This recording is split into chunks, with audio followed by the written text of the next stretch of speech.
Değerli izləyicilər, videonu bəyənib kanala abunə olun ki, hər kəs son xəbərlərdən anında məlumatlansın. Attestasiya imtahanından keçməyən bəzi müəllimlərin aqibətinə aydınlıq gətirilib. Xəbər verir ki, bu barədə Mədəniyyət Nazirliyinin müşaviri Cəsarət Valihov jurnalistlərə açıqlamasına deyib.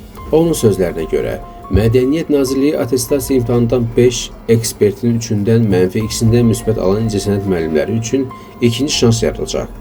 Mədəniyyət Nazirliyinin tabeliyindəki 3 məktəbdə həmin müəllimlər üçün ixtisaslı mütəxəssislər tərəfindən təlimlər keçirilir. Məqsəd ondan ibarətdir ki, həmin müəllimlər növbəti mərhələdə Dövlət İmtahan Mərkəzinin test və müsahibə mərhələlərindən uğurla keçə bilsinlər. Əgər bu mərhələləri uğurla başa vursalar, onlara əvvəlki iş yerlərində yenidən pedaqoji fəaliyyətlə məşğul olmaq imkanı yaradılacaq. Nazir müşaviri bildirib ki, attestasiya prosesinin birinci mərhələsində bu kateqoriyaya aid 110-dan artıq müəllim olub. İkinci mərhələdə bu istiqamətdə işlər davam etdiriləcək.